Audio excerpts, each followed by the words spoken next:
नमस्कार। नेहा की आवाज चैनल पर आपका स्वागत है। आज हम आपके लिए एक कहानी लेकर आए हैं जिसका शीर्षक है बेदर्द बुढ़ापा। जेठ महीने की आग उगलती गर्मी में गोविंद जी आंगन में रखी चारपाई पर लेटे हुए थे। पसीने से तरबतर होकर आसमान की ओर निहारते हुए वे अपनी स्वर्गवासी पत्नी को याद करते हुए लगातार आंसू बहा रहे थे। रात के 2 बजे थे, लेकिन उनकी आंखों में नींद का नाम नहीं था। नींद आती भी कैसे? सुबह से अनाज का एक दाना तक उनके मुंह में नहीं गया था। अब तो उनके पेट की आंतें भी खाने की गुहार लगा रही थीं। गोविंद जी धीरे धीरे रसोई घर में जाकर खाना ढूंढने लगे, लेकिन खाने के लिए कुछ भी नहीं था। फिर थोड़ी दूध पीने की इच्छा से उन्होंने फ्रिज खोला तो दूध का बर्तन भी खाली पड़ा था। बुझे मन से गोविंद जी ने एक गिलास पानी पीकर वापस अपनी चारपाई पर जाकर लेट गए। इतनी भयंकर गर्मी और भूख से परेशान होकर वे बस दाएं बाएं करवट बदल रहे थे और इंतजार कर रहे थे कि कब सुबह हो और कब बहू उन्हें खाने के लिए कुछ दे। गोविंद जी के कमरे में पंखा नहीं था, जिस कारण वे आंगन में चारपाई पर सोते थे। वहीं दूसरी ओर उनके बेटे और बहू संजीव और रीना अपने कमरे में ऐसी चलाकर सुकून से सो रहे थे। दरअसल कल रात को बेटे और बहू संजीव और रीना दोनों शादी में गए हुए थे और रात को वहीं से डिनर करके घर लौटे थे। गोविंद जी के लिए उनकी बहू ने सुबह की बची 2 बासी रोटियां रख दी थीं और अपने ससुर से यह कहकर चली गई थी कि चाय बनाकर उन रोटियों के साथ खा लेना। अक्सर ऐसा ही होता था। उनकी बहू रीना रात की बची हुई रोटियां गोविंद जी को खाने के लिए दे दिया करती थी और अब तो गोविंद जी को इस चीज की आदत भी पड़ चुकी थी।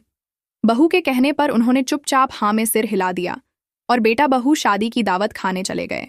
रात के समय जब गोविंद जी को भूख लगी तो खाना लेने के लिए वे रसोई में गए। जैसे ही रोटी निकालने के लिए उन्होंने डिब्बा खोला तो देखा कि रोटियों में से बदबू आ रही थी, लेकिन बहुत जोरों की भूख लग रही थी। उन्होंने इधर उधर नजर दौड़ाई तो खाने को कुछ भी नहीं दिखा। रात के करीब 12 बजे बेटे बहू शादी से घर वापस लौटे, लेकिन गोविंद जी की इतनी हिम्मत नहीं हो रही थी कि वे अपनी बहू से इस समय खाना बनाने को कहें। इसलिए वे चुपचाप अपनी चारपाई पर लेटे रहे और बेटे बहू अपने कमरे में सोने चले गए। जैसे जैसे रात बीत रही थी, गोविंद जी की भूख भी बढ़ती जा रही थी। भूख से तड़पते हुए उनकी आंख लग गई और सुबह कुकर की सीटी बजने के साथ उनकी आंख खुली। चारपाई से उठकर देखा तो उनकी बहू रीना रसोई घर में खाना बना रही थी। खाने की खुशबू से गोविंद जी की भूख और भी तेज हो गई। दिल को एक संतोष भी मिला कि चलो अब थोड़ी ही देर में स्वादिष्ट खाना मिलेगा।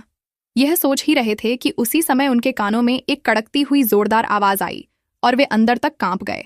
कितनी देर लगा दी आपने उठने में? इतनी देर भी कोई सोता है क्या? गोविंद जी ने अपनी बहू की ओर देखा तो गर्म चाय का प्याला उनके हाथ में थमाते हुए बोली, जल्दी से यह चाय पीजिए और घर के काम में मेरी मदद करवाइए। 2 दिन के मैले कपड़े पड़े हैं, उन्हें धो दीजिए और छत पर सूखने डाल दीजिए। और जब यह काम हो जाए तो सारे घर की झाड़ू पोंछ भी करनी है। और हाँ, जरा तेजी से हाथ चलाना, घर पर मेरे मायके वाले आने वाले हैं, इसलिए मैं खाना तैयार कर रही हूँ। उनके आने से पहले सारा काम निपट जाना चाहिए। एक के बाद एक बहू बातें बोलती जा रही थी, लेकिन रात से भूखे गोविंद जी बहू के आगे अपना मुंह तक नहीं खोल पाए। 1 कप चाय पीकर ही उन्होंने अपने आप को दिलासा दिया और बाथरूम में रखे कपड़े धोने के लिए चले गए। बुढ़ापे और कमजोरी के कारण उनसे इतना काम नहीं किया जाता था, लेकिन वे मजबूर थे। सारा काम करने के बाद गोविंद जी हाँफते हुए अपनी बहू के पास आए और बोले, बहू, घर का सारा काम मैंने कर दिया है। अब मुझे बहुत जोर से भूख लगी है। रात से कुछ नहीं खाया। रात को जो रोटियां तुम खाने के लिए रखकर गई थीं, सुबह से बनी होने के कारण उन रोटियों में से बदबू आ रही थी, इसलिए मैं उन रोटियों को नहीं खा पाया। तभी बहू तपाक से बोली, अच्छा, आप कहना क्या चाहते हैं? क्या मैं आपको बासी रोटियां देती हूँ? हे भगवान, अब ये इल्जाम लगाना भी बाकी रह गया था। मुझ पर शर्म नहीं आती आपको ऐसा झूठ बोलते हुए। मेरी एक बात कान खोलकर सुन लीजिए, जब तक मेरे मायके वाले आकर खाना नहीं खा लेते तब तक मैं आपको कुछ नहीं देने वाली। अरे, अगर खाना कम पड़ गया तो, अगर कुछ बच गया तो मैं आपको बाद में दे दूंगी। अब यहाँ मेरे सिर पर मत खड़े रहिए। ऐसा कहते हुए रीना ने गोविंद जी के हाथ में एक बिस्कुट का पैकेट थमाया और बोली, अपने कमरे में जाकर इन्हें खा लेना और जब तक मेरे मायके वाले आकर चले नहीं जाते तब तक वहीं बैठे रहना। यहाँ इधर उधर घूमने की कोई जरूरत नहीं है। और हाँ, आंगन में से अपनी चारपाई भी उठा लीजिए। मेरे घर को कबाड़खाना बनाकर रखा हुआ है। गोविंद जी का एक मन तो हुआ कि अपनी बहू की कड़वी बातों का मुंह तोड़ जवाब दें, लेकिन फिर यह सोचकर चुप रह गए कि बेटे के आते ही बहू हंगामा खड़ा कर देगी और बेटा संजीव भी बहू की बातों में आकर फिर से उन्हें वृद्ध आश्रम छोड़कर आने की धमकी देने लगेगा।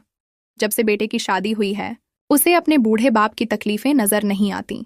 वह तो सिर्फ अपनी पत्नी की ही बातें सुनता है। इसलिए गोविंद जी ने चुपचाप चारपाई उठाकर अपने कमरे में रख दी और वहीं आकर बैठ गए। सोचने लगे कि कितने मंदिरों में माथा टेका था, कितनी मन्नतें मांगी थीं, तब जाकर हमारा बेटा संजीव हमें मिला था। और हम लोग तो यही सोचते थे कि बुढ़ापे में हमारा बेटा हमारी लाठी बनेगा, लेकिन उसे अपनी पत्नी के अलावा ना तो कुछ दिखाई देता है और ना ही उसकी बातों के अलावा कुछ सुनाई देता है।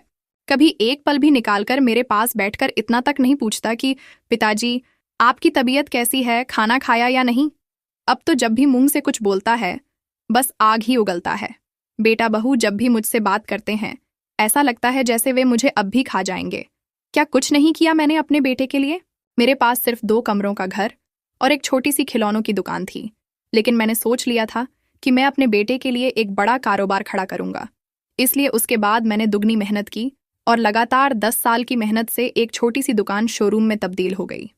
इसके लिए एक बड़ा सा घर बनवाया और व्यापार की एक एक बारीकी उसे सिखाई, जिसके कारण आज संजीव एक अच्छा व्यापारी बना बैठा है। उसके बाद उसकी पसंद की लड़की से उसकी शादी भी करवा दी और बहू घर में आ गई। सब कुछ कितने अच्छे से चल रहा था। तब तक मेरी पत्नी शारदा भी जिंदा थी, लेकिन अचानक उसे डेंगू बुखार हुआ और लाख कोशिशों के बावजूद मेरी पत्नी शारदा मुझे छोड़कर चली गई। जब तक शारदा मेरे साथ थी तब तक मैं इस घर का मुखिया हुआ करता था। बेटा बहू कितना मान देते थे, मुझे खाने पीने की कोई दिक्कत नहीं थी। मैं दुकान संभालता था और मेरी पत्नी अपनी बहू के साथ घर के सारे काम संभाल लेती थी। लेकिन उसके जाने के बाद मेरी दुनिया ही उजड़ गई। मैं तो जैसे बेटा बहू पर बोझ बन गया। धीरे धीरे बेटे ने दुकान पर कब्जा किया और बहू ने पूरे घर पर कब्जा कर लिया और मुझे एक कमरे तक सीमित कर दिया। अपने ही घर में मैं कहीं आ जा नहीं सकता। कुछ दिनों के लिए मेरी तबीयत खराब हुई तो बेटे ने मना कर दिया कि मैं दुकान पर बैठूं। उसने कहा कि आप बूढ़े हो गए हैं, तबीयत खराब हो जाएगी तो कौन संभालेगा। अब दुकान पर आपकी कोई ज़रूरत नहीं है, दुकान मैं बहुत अच्छे से संभाल सकता हूँ। ऐसा कहकर उसने दुकान पर कब्जा जमा लिया। जेब में कुछ रुपए होते तो बाहर से कुछ खा लेता, लेकिन बेटा मुझे 1 रुपया तक नहीं देता और बहू खाने को कुछ नहीं देती। सोचते सोचते गोविंद जी फूट फूट कर रोने लगे। गोविंद जी की पत्नी शारदा को गुजरे हुए 10 साल हो चुके थे और बेटे बहू का रवैया दिन ब दिन खराब होता जा रहा था। अब तो उन्हें 2 वक्त की रोटी भी बहुत मुश्किल से मिल पाती थी। गोविंद जी के बेटे ने उन्हें बूढ़ा करार देकर दुकान आने से मना कर दिया, लेकिन बहू अपने बूढ़े ससुर से घर के सारे काम करवाने लगी। घर की साफ सफाई, झूठे बर्तन और कपड़े तक बहू उनसे ढुलवाती है और यदि वे कुछ कहते हैं तो घर में कलह शुरू कर देती है। इसी कलह की वजह से गोविंद जी आज तक चुप रहे और चुपचाप काम करते आ रहे हैं।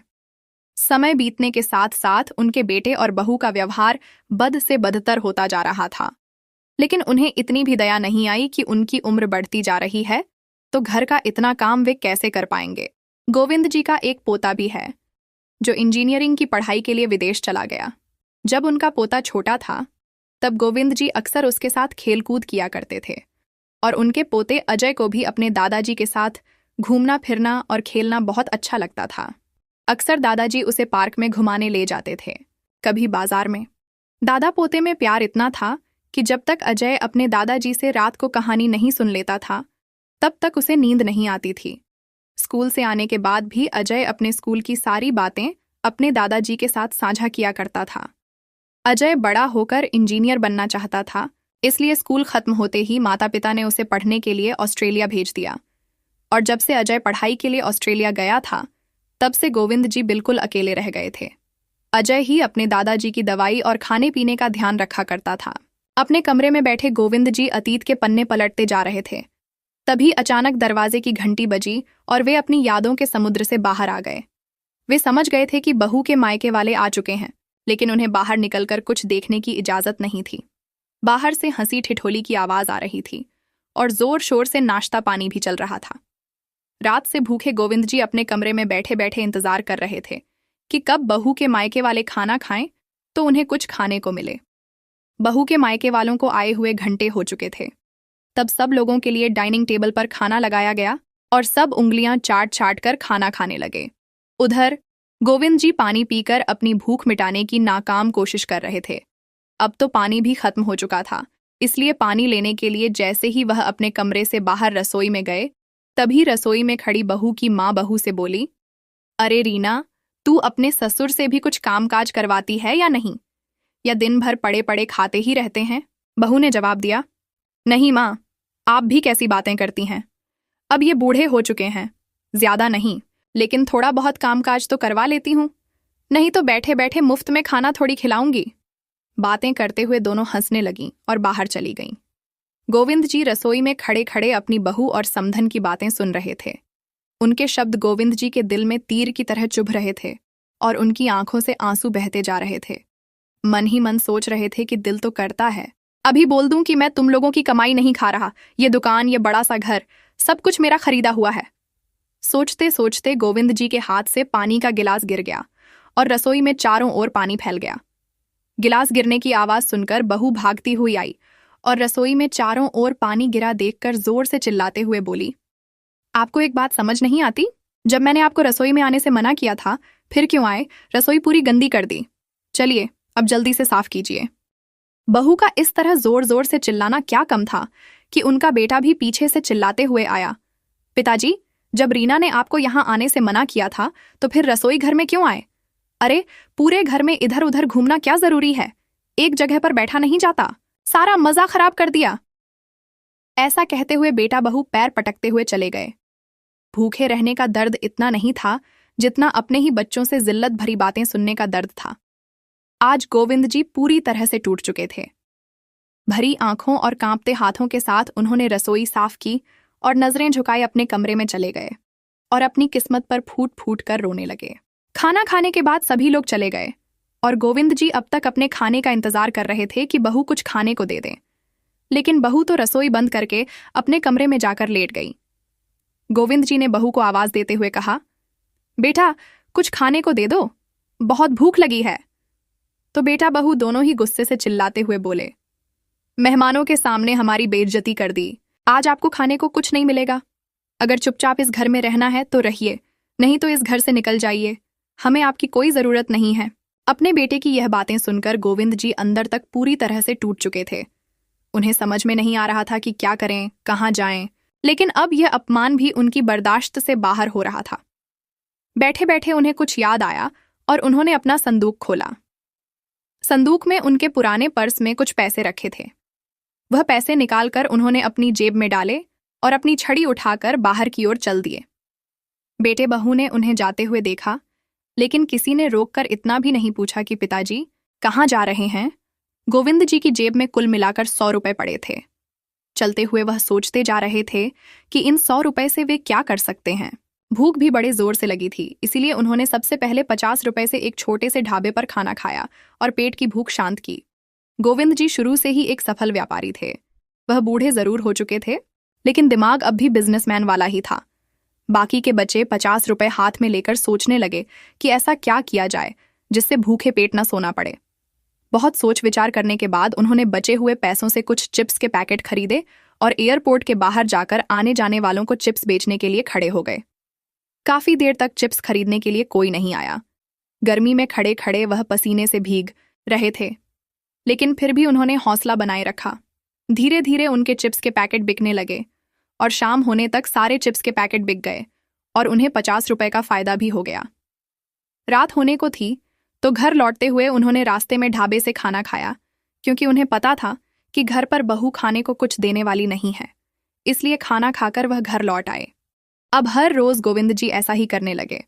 वह बूढ़े जरूर हो गए थे, लेकिन इस उम्र में भी उन्हें मेहनत करने में कोई परेशानी नहीं होती थी। सुबह घर के सारे काम करने के बाद गोविंद जी रोजाना चिप्स के पैकेट बेचने के लिए एयरपोर्ट के बाहर जाकर खड़े हो जाते, और बेटा बहू तो वैसे भी उनसे बात करना पसंद नहीं करते थे, इसलिए वह भी कभी नहीं पूछते कि आप इतने समय के लिए कहाँ जाते हैं।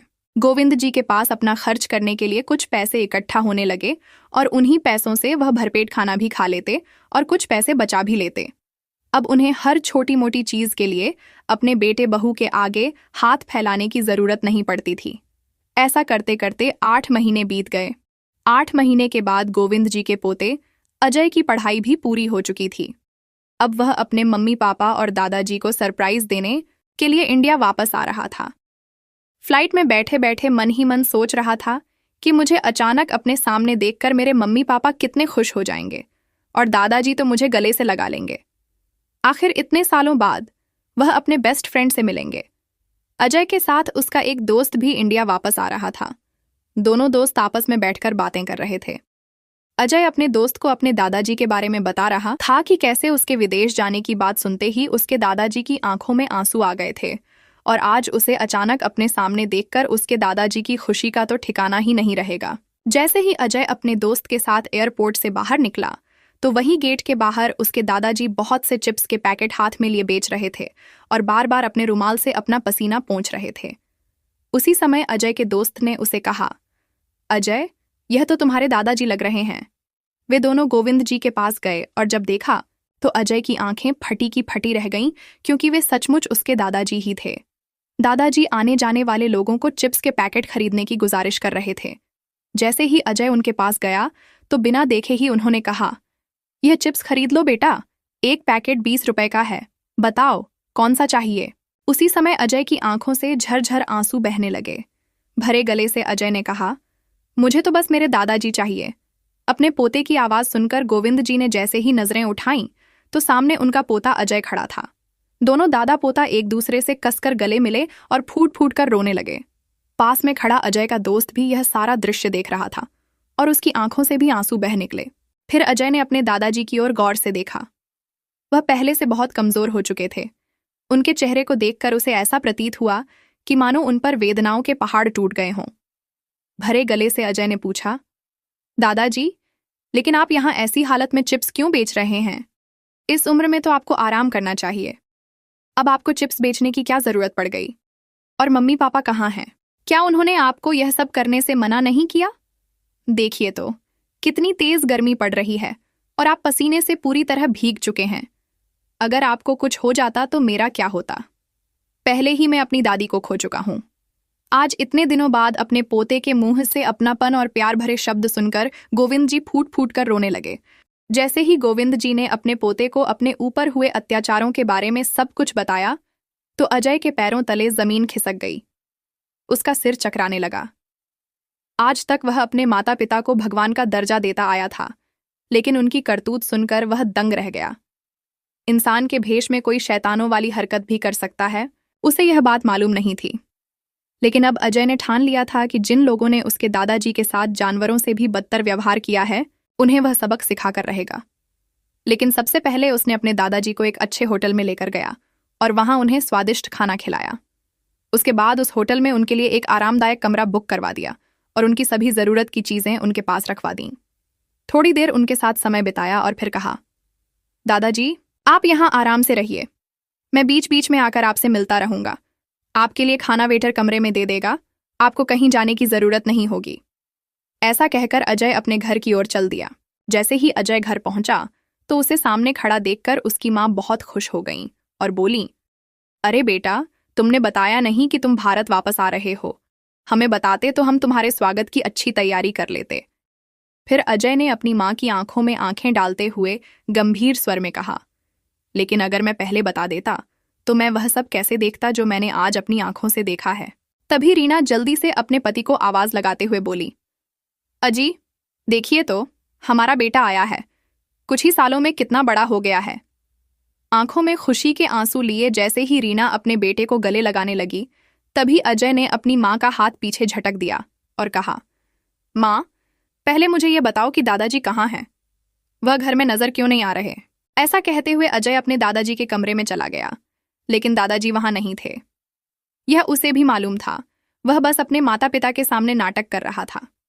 तभी रीना घबराई सी उसके पीछे पीछे आ गई और फीकी सी हंसी लेते हुए बोली, अरे बेटा, तुम्हें तो मालूम है, तेरे दादाजी कुछ कामकाज तो करते नहीं हैं, बस सारा दिन खाते पिटे रहते हैं और अपने कमरे में पड़े पड़े बोर होते रहते हैं। इसलिए हमने ही उन्हें कहा था कि कभी कभार बाहर भी चला जाया करो, नहीं तो हड्डियां जाम हो जाएंगी। अपनी माँ के मुंह से ऐसी बातें सुनकर अजय की हैरानी का ठिकाना न रहा। सुबह से रात हो चुकी थी, लेकिन गोविंद जी अभी तक घर नहीं लौटे थे। तब अजय ने अपने पिता से पूछा, पापा, दादाजी अभी तक घर क्यों नहीं लौटे? क्या आपको उन्होंने कुछ नहीं बताया कि वह कहाँ जा रहे हैं? अरे बेटा, कभी कभी तेरे दादाजी अपने दोस्त के घर चले जाते हैं और वहीं 1-2 दिन ठहर लेते हैं। चिंता करने की जरूरत नहीं है। रात बहुत हो चुकी है, अब तुम अपने कमरे में जाकर सो जाओ। अगले दिन सुबह अजय तैयार होकर अपने दादाजी से मिलने होटल निकल गया और वहीं बैठकर उनके साथ खाना खाया। अपने दादाजी को हिम्मत देते हुए कहा, दादाजी, आप बिल्कुल फिक्र मत कीजिए, जल्दी ही सब ठीक हो जाएगा। उसके बाद अजय अपने दादाजी को लेकर घर पहुंचा तो उनके बेटे बहू उन दोनों को एक साथ देखकर हक्के बक्के रह गए। तभी रीना ने हड़बड़ाते हुए अपने बेटे से पूछा, अरे बेटा, तुम्हें दादाजी कहाँ मिले? तो अजय ने अपने चेहरे पर नफरत ली अपनी माँ की ओर देखते हुए कहा, आपने तो मुझे सही ढंग से बताया नहीं कि दादाजी कहाँ गए हैं, लेकिन मैंने अपने दादाजी को ढूंढ ही लिया। तो बेटे की बात सुनकर दोनों माता पिता उससे नजरें चुराने लगे। अजय ने कहा, शर्म आती है मुझे, आप दोनों को अपने माता पिता कहते हुए। कितने एहसान फरामोश लोग हैं आप, झूठ पर झूठ बोलते जा रहे हैं। क्या आप जानते हैं कि कल मैंने एयरपोर्ट के बाहर अपने दादाजी को चिप्स के पैकेट बेचते हुए देखा? अगर मैंने यह सब ना देखा होता तो मेरे सामने आपकी असलियत आती ही नहीं। अरे, कहा जाता है कि महिलाएं नरम दिल की होती हैं, लेकिन आप एक औरत होकर अपने पिता समान इंसान के साथ ऐसा कैसे कर सकती हैं? और पापा, आप अपने पिता को सताकर तो आपको नर्क में भी जगह नहीं मिलेगी। एक बेटा होते हुए आप अपने बूढ़े पिता की तकलीफ नहीं समझ पाए। कल को अगर यही सलूक मैं आप दोनों के साथ करूं तो आपको कैसा लगेगा? और आप शायद यह भूल गए थे कि यह बड़ा सा घर और दुकान जिस पर आप कब्जा करके बैठे हो, वह सब मेरे दादाजी की है। और अपने उन्हीं पिता को आपने रात की बची सूखी रोटियां खिलाईं और उनके कमरे में एक पंखा तक नहीं लगवाया। अरे, ऐसा व्यवहार तो कोई अपने घर के नौकर के साथ भी नहीं करता जैसा आपने अपने पिता के साथ किया है। इस बात की सजा तो आपको मिलनी ही चाहिए। उसी समय पुलिस इंस्पेक्टर घर पर पहुंच गए। अजय ने कहा, यहां आने से पहले हमने आप दोनों के खिलाफ पुलिस स्टेशन में रिपोर्ट दर्ज करवा दी थी। इंस्पेक्टर को देखते ही संजीव और रीना पिता के सामने हाथ जोड़कर खड़े हो गए। हमें माफ कर दीजिए पिताजी, हमसे बहुत बड़ी गलती हो गई, आइंदा ऐसा कभी नहीं होगा। उसी समय एक जोरदार चांटा की आवाज आई और संजीव जमीन पर गिर गया। गोविंद जी ने कहा, अरे, ऐसी औलाद से तो बेऔलाद रहना ज्यादा बेहतर था। इन दोनों को ले जाइए इंस्पेक्टर साहब। पिता के मुंह से यह बात सुनते ही वे दोनों माफी के लिए गिड़गिड़ाने लगे। जैसे ही पुलिस वाले उन्हें जबरदस्ती बाहर की ओर ले जाने लगे, तभी गोविंद जी ने देखा कि उनके पोते अजय की आंखों में आंसू थे। उसी समय उन्होंने कहा, इंस्पेक्टर साहब, मैं अपनी शिकायत वापस लेता हूं, इन दोनों को छोड़ दीजिए। इसके बाद इंस्पेक्टर ने संजीव और रीना को चेतावनी देते हुए कहा, बुढ़ापा तो सभी को आता है। आज आपके पिताजी बूढ़े हैं, कल आप लोग भी बूढ़े होंगे, और जैसा आप करेंगे वैसा ही आपको मिलेगा। यह बात हमेशा याद रखना। इतना कहकर इंस्पेक्टर साहब चले गए और अजय अपने दादाजी के गले लग पड़ा। उस दिन के बाद से गोविंद जी के बेटे बहू उनका खूब अच्छे से ख्याल रखने लगे। उनकी हर छोटी से छोटी जरूरत और खाने पीने का ध्यान बहुत अच्छे से रखने लगे। अब गोविंद जी अपने घर पर बहुत शांति से रहते और हर पल अपने पोते को दिल से आशीर्वाद देते। तो दोस्तों, आपको ये कहानी कैसी लगी? लाइक और कमेंट करके ज़रूर बताएं और चैनल को सब्सक्राइब करना बिल्कुल न भूलें। मिलते हैं एक नई कहानी के साथ। बहुत बहुत धन्यवाद।